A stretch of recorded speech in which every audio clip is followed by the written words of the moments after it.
Okay, it's time to play some fighting games and answer some questions. If you're wondering which side I'm on, it's the side with Android 21 when on it. Nobody else plays Android 21. Hooray, let's get to the questions. First up, does Moira's orb and left click stack? Yes, that's why she's able to brute force people through some truly terrible decisions.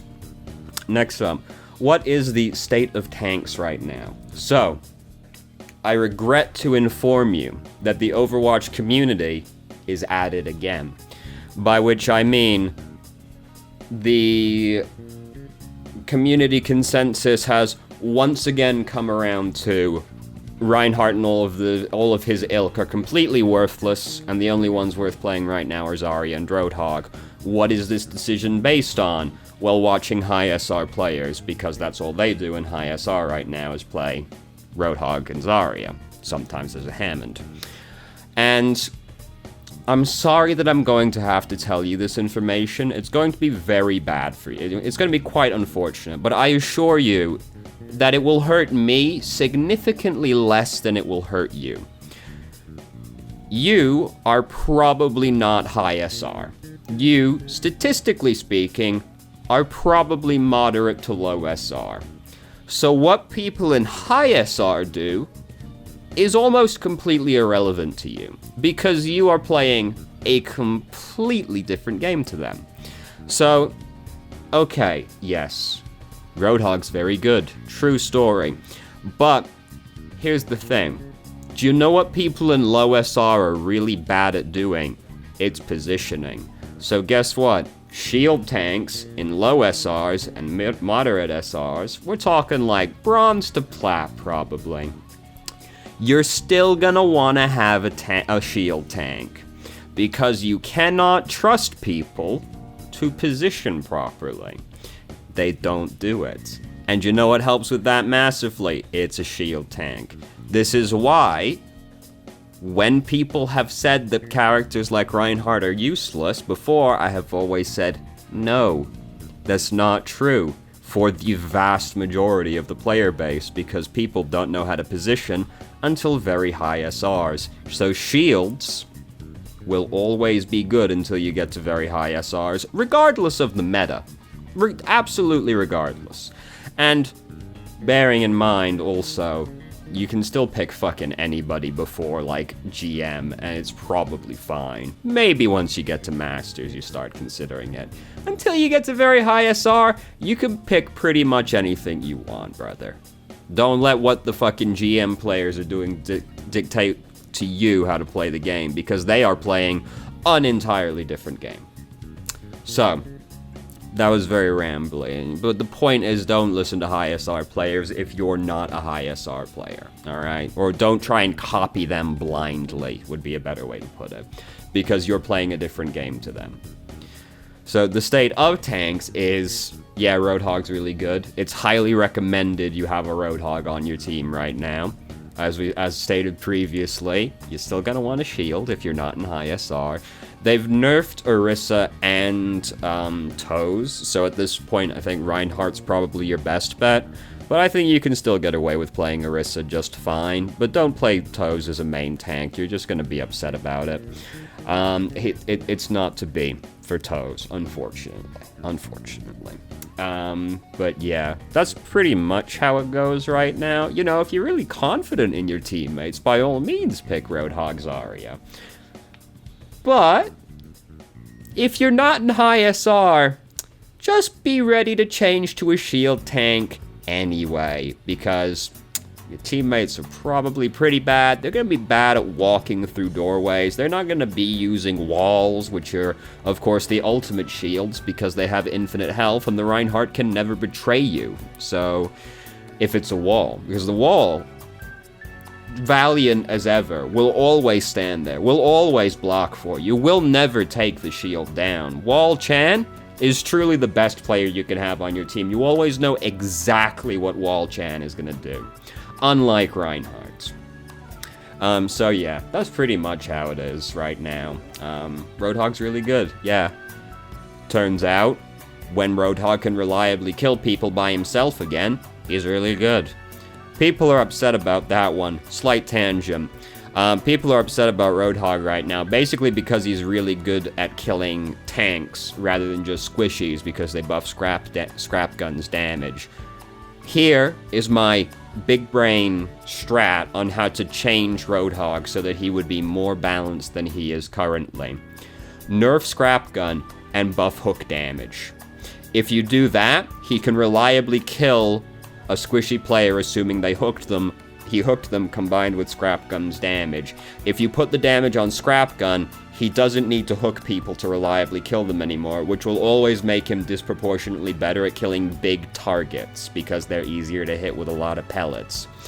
So, if you put most of the damage needed to kill the squishy on the hook, and then reduce scrap gun's damage, he can assassinate squishies just fine, without being overbearing to play against as a tank at the same time, because the damage isn't on scrap gun.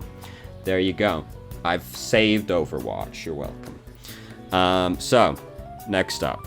Switching to Sombra if the enemy gets a hog. Smart choice or nah? Like many things in life, it depends. It depends on how good you are at Sombra. It also sort of depends on how good your teammates are, because if your teammates don't help you kill the Roadhog after you've hooked him, after you've hacked him, then you're probably not going to kill the Roadhog, but you will still be making life more difficult for the Roadhog all the same, assuming you don't get ass blasted by him constantly. So assuming you're confident in your Sombra play, by all means pick Sombra as a counter to Roadhog. As usual, don't do it just for the sake of doing it. Like, don't be like, I need to counter Roadhog, so I will pick Sombra if you don't know how to play Sombra. You know, if you don't know how to play Sombra, pick someone else. Sombra's one of those heroes where you do need, like, a baseline competence to get anything done with her at all, really. So, you don't want to just be blindly changing to Sombra to counter Hog. But if you're confident playing Sombra, by all means, brother. Next up, should I play with a controller on PC? It is not really recommended, but you can do whatever the fuck you want. You're a big boy / girl, you can do whatever the fuck you want to do with your life. People do well in video games with all kinds of unorthodox setups, so it's by no means impossible for you to play with a controller on PC. Some people play games with their feet because they can't use their hands. Can I do that? Fuck no, but if I couldn't use my hands, I'd probably figure out how to do it. If you're more comfortable playing with a controller, by all means, brother, do whatever the fuck you want. Next up, should you follow instructions of higher rank players? So the context for this one was coming from somebody who was, I think, themselves in bronze or silver, and they were taking advice from somebody, or orders rather, from somebody who was also in, like, bronze, silver, gold, but, like, higher than they were. Definitely don't take orders from anybody unless it also makes sense to you. Unless, like, you're in really high SR, or you personally know the guy and you can, like, be assured of some baseline competency here from what he says, right? Never blindly take anybody's orders unless they make sense to you also. Unless maybe you're in high SR, because then you can sort of depend on them to at least sort of know what they're talking about.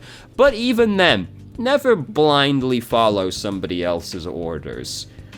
That's just a surefire way to end up with terrible things happening. This is true of real life and video games. Never just blindly follow someone's orders. Maybe think about it a little bit before you actually do it. And, like, if you're in, like, bronze, silver, whatever, absolutely do not take their orders. If they're in the, like, same game as you, do not take their orders unless what they say makes sense to you, because you can't trust that person to know what the fuck he's talking about. If he's in the same rank as you, he probably doesn't know anything more than you do, because if he did, he wouldn't be in the same rank as you. By all means, you know, if what they're saying makes sense, don't reject it just on principle, but also don't just blindly follow what they say either. Think about it, you know? And I think you should also not just always follow the instructions of higher ranked players anyway, because as I said previously, you're not playing the same game as a higher ranked player, so you still need to, like, employ some critical thinking with these things, you know? Like, people set themselves up for sadness when they follow this mindset of just, like, looking to the higher-ranked players and then just following what they say blindly, because you're not playing the same game as the higher-ranked player, so, like, what they say will not be just completely applicable to you, right? You should not blindly follow my advice. Absolutely not. If what I say sounds stupid to you, fucking write that shit off as being stupid, brother. Like, fucking, what's this guy doesn't know what he's talking about? Get the fuck out of here, right? Like, don't blindly follow anybody's instructions. If it doesn't make sense to you, don't follow it, you know? Like, if you hear somebody give you advice and you're just like, what the fuck is this guy even talking about? You probably shouldn't take that guy's advice, you know? If he's in GM, you know, think about it, but I can assure you that just because he's in GM is no assurance that the person knows what the fuck they're talking about. One of my go-to examples of this is many moons ago. This was many moons ago at this point, but somebody shared with me a story of a friend of theirs who was in... I forget, it was very high SR, but I forget the exact way it went. I believe they were somewhere in the Masters to top 500 range, regardless. They were definitely in those three categories somewhere. I think it was GM. It might have just been High Masters. Regardless, they were a high-ranked player. And they were of the opinion that Zarya is a terrible character, which has never been true. Zarya has always been a great character. And they were also of the opinion that the only hard counter, not soft counter, not skill-based matchup, right? The only hard counter to Pharah is Hanzo. Now, I don't know about you, but that doesn't sound quite right to me. Yet something about the only hard counter to Pharah is Hanzo just sort of rubs me the wrong way. So just because they're a high-ranked player is no guarantee that they always know what the fuck they're talking about either. It's possible for some people to get to high SR with essentially zero knowledge just because they're really fucking good mechanically at the game, right? This is pretty rare, but it's possible. So you should never just blindly take people's advice, even if they seem like they're a trustworthy source. Just think about it a little bit before you follow it. So, next up, how much does scoped accuracy actually matter? I tend to try for 50% or more each game, but I feel having a goal for accuracy would subconsciously discourage taking harder shots on enemy squishies. It's more or less irrelevant. The average for these things is going to be way lower than you think that it actually is. Like, I would say for scoped accuracy, like, at most aim for, like, 25% as your goal. Like, it shouldn't really be a huge number for crits specifically. Like, these numbers are usually going to be pretty small, and really they're only going to get smaller the higher you climb. Like, if you took, like, a fucking Master's Widow and put them in gold or silver, they're gonna end that game with, like, 50% scoped accuracy, right? But if you put that same player in a skill bracket of their own, then they're gonna leave that game with probably, like, 25% most of the time, right? Like, I advise you to not worry about this sort of thing in general. Stats can always lie to you on a game-by-game basis. As I always say, the only stat that really matters is deaths, because it is always objectively better to have less deaths. Always, no exceptions. Deaths are the only stat that can't lie to you. The other stats can all lie to you to at least some extent. Deaths will always be trustworthy. Less deaths, always better than more deaths. So don't worry about it. Don't worry about, like, scoped accuracy in general. Like, just think about, like, did it feel like I hit, like, a lot of people? You know, good enough. Don't, like, worry about it, really. Now, for some people, of course, they really get a kick out of, like, watching their accuracy stats game by game and, like, charting progress over a period of time and all that. If you're into that kind of thing, by all means. But, like, just try and take it in relation to the game that you played, right? Don't broadly set, like, this is a good number for you all the time to reach, right?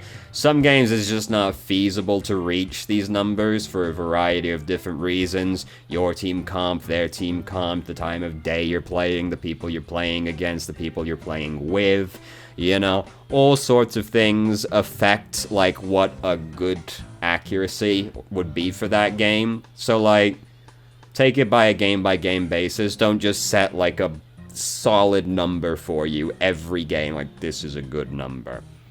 Take it game by game. If you're into that kind of thing, but I still encourage you to just not worry about any stats other than deaths. Unless you're just, like, really into stats, in which case, by all means, what's fun for you is fun for you. Next up, I can only play Ashe decently at the moment, but can't play Widow to save my life. Would my flicks on Ashe translate equally to Widow if I have the matching scoped sensitivities? Assuming you have the complete equal thing mathed out, I don't know what the number is offhand, but, like, you can set it up so that everybody's accuracy is exactly the same as each other. It's just varying numbers. I think Ashe is the only one that's different, actually.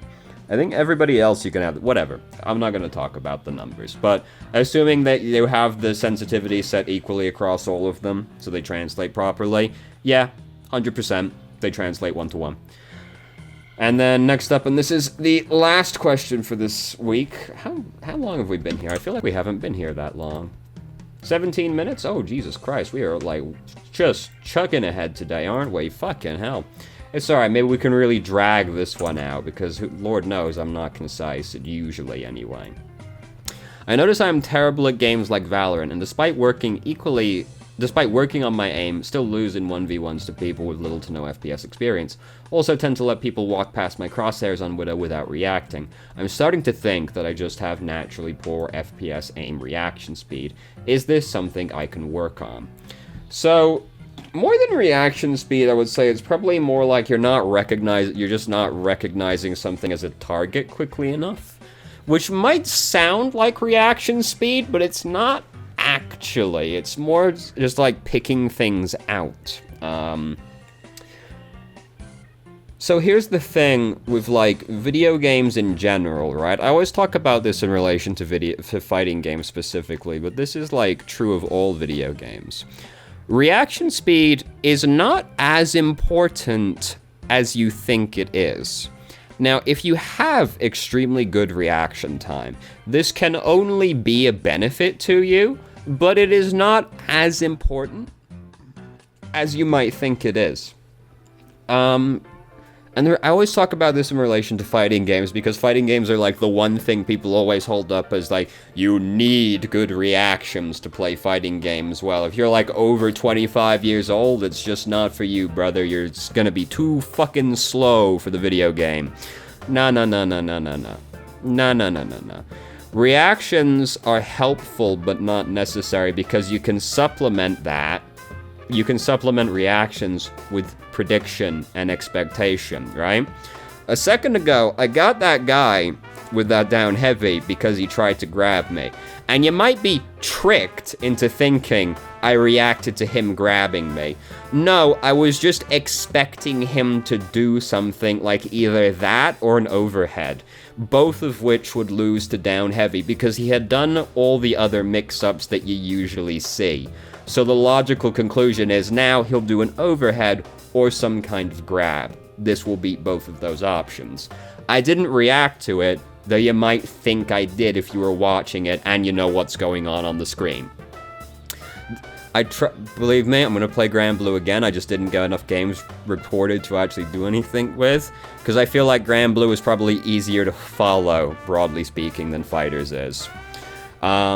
Like right there, that guy got me with the down heavy because I super dashed at him, which is the counter to super dash. You down heavy, it's an air invincible move. And while he did react to that, he was also predicting I was going to do it, and you could tell because he was just standing on the ground moving back and forth. He wasn't doing anything else. He was like, I'm pretty sure that guy's gonna super dash at me, and then I did it. So, you don't need reactions to play video games well in general, because prediction will always be able to supplement these things, right? The example I always give for Overwatch is when you're doing the Rhine versus Rhine, right? Where an easy way to get an Earth Shatter past the enemy Rhine is you Earth Shatter when he uses his Fire Strike. And there's an easy way to be anticipating when he's going to be doing that, right? Because it's hard to just react to him doing Fire Strike unless you're anticipating it. And an easy way to think about that is just you watch him Fire Strike, and then you count to 6 in your head. And then after the 6 seconds have passed, his Fire Strike's off cooldown now, and he's gonna want to use that as soon as he realistically can so that he can get the cooldown ticking and then use it again so he can be building his ult charge efficiently. So if you just count it in your head, and then you're like, alright, 6 seconds have passed, he's gonna Fire Strike sometime soon, you're now more ready to react to it because you're anticipating it's gonna happen in the near future. You don't need insane reaction speeds, because if you can just, predict reasonably what they're going to do, then you don't need it makes it easier to react to these things. You're already anticipating it. And that's obviously something that just comes with time, right? You're never going to be able to cheat that one. You're going to have to just play the game a lot to get to that point of being able to anticipate players' actions, right? You can do a fucking lot of things at once in Fighterz. So to get to the point where I'm like, he's only really got a couple things left he could do that are new, it takes a while to get there. He also could have still got me if he didn't do that. I was just predicting that's what he would do, right? But anyway, what was the point I was making there? This is the thing with me. It all gets so incoherent, right? Yeah, you can't shortcut knowledge like that. You just need to play the game a lot of times. There, I didn't react to it. I was anticipating he'd dash at me, so I was ready for it when he started doing it. So reaction speed's not that necessary. And there's examples you can point to for this being the case as well, where obviously reaction speed doesn't matter, be all and end all, because there are examples we can point to of people that have low reaction speed or should have low reaction speed still playing well. My reaction speed is quite bad actually, but I got to Masters playing Reinhardt, who is more reaction based than a lot of characters are, surprisingly. And I got to Living Legend in Fighterz, which is not that high compared to the highest players in the world, but is still probably in the top 10% of the player base overall, and my reaction speed is quite bad. And if we keep going with fighting games, then we can point to a bunch of examples of people who are quite old, still playing very well in tournaments, Daigo, I did almost call him Diego, which is definitely not correct. Daigo and Justin Wong are both very old by competitive video game standards, and yet they still are, of course, fantastic players, even though they should be past their prime as far as it goes. Sure, maybe they are past their prime, but they're still extremely skilled players, still undoubtedly some of the best players in the world at their games. And, traditional wisdom would be you're over 25, you're too old to play video games competitively now, granddad, get the fuck out of here, you're gonna get dunked on by all those fucking zoomers with their insane reaction speeds. Sure, that'll happen sometimes, but So, reaction speed, it's not the be-all, end-all, and, you can always supplement, a low reaction speed with better knowledge. With regards to aiming specifically, I talked about, picking a target out. Target recognition is not the same thing as reaction speed, even though they connect to each other, where a higher reaction speed will obviously improve this target recognition, but it is not strictly the only component. So, you're not really going to shortcut this one. It's just a matter of playing the game enough to get better at this, right? What you'll notice, I think what a lot of people try to do with aim specifically is they just try and, raw aim it. Well, I'm not really sure how to phrase this. They just, try to do it raw. which is they're just trying to purely on reaction click on the man's head as he's moving around, when this is not really the best way to do it unless you are actually a fucking god. A better way to do it is to, like, watch the guy. You take a little bit of extra time, right? Like, some people do have insane reactions. They can just flick to a guy as soon as they come onto screen and shoot them in the fucking head, right? Some people can do that. But, like, a more consistent way, and you can see this if you watch, like, high-level players, they don't really, like, fidget much, right? Like, they don't do a lot of, like, fidgety, twitchy aim. They're always very calm and quite slow, you'd think, if you were just watching them.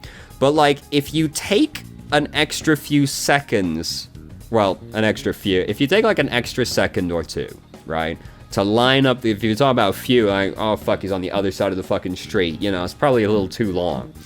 But if you, like, wait an extra second or two to line up the shot a little better, to, like, get a read on the guy's movement, it makes it way easier to get the shot. And that's just more patience than anything else. Like, reaction doesn't even come into it at that point, right? You're just watching the guy and taking a bit of extra time to think about the shot you're trying to land. You take an extra second to line it up. You take an extra second to, like, figure out the way the guy is moving. And then you slap him with the shot. And that's an easier way to do it than just being, like, coming out, like, trying to make your fucking highlight montage, right? Like, it's easier if you take a bit of extra time to line up your shots. If I'm watching a game and I wait for somebody, like, looks at the guy and shoots him, but it took him a while to line the shot up, I'm like, fucking amazing self-control there. Taking an extra second to line up the shot, fucking got him. Easy, you know. I have great respect for people that have the patience to, like, just wait. Just wait, just think about it. You know, take a bit of extra time. I could try and take this shot right now, or I could wait an extra second and be really sure that I'm gonna make the shot instead, you know. Having that kind of patience is a skill in and of itself, and is completely detached from reaction time. So, I'm more or less finished with what I'm talking about. Oh, we stretched that out for like 10 fucking minutes. Good job. So, yeah, like, don't worry too much about your reaction speed, because, like, it's not the end of the world. People overvalue that in terms of video games, right? Like, yeah, it's always going to be helpful, but there's always other things that you can do to supplement reaction speed. There are plenty of examples of people with low reaction speed doing well. It's not that important. You just gotta spend a little bit of extra time, like, getting used to the game. And, like, there's no guarantee this will be a fast process, right? People learn at varying speeds. So I say this to you, but don't expect, like, immediate results because you go in with this mindset now, right? Like, some people learn slow, some people learn fast. There's no guarantee that you're gonna pick these kinds of skills up quickly. Like, patience is a very hard one to learn in general, right? And, like, just being able to, like, anticipate what people are gonna do.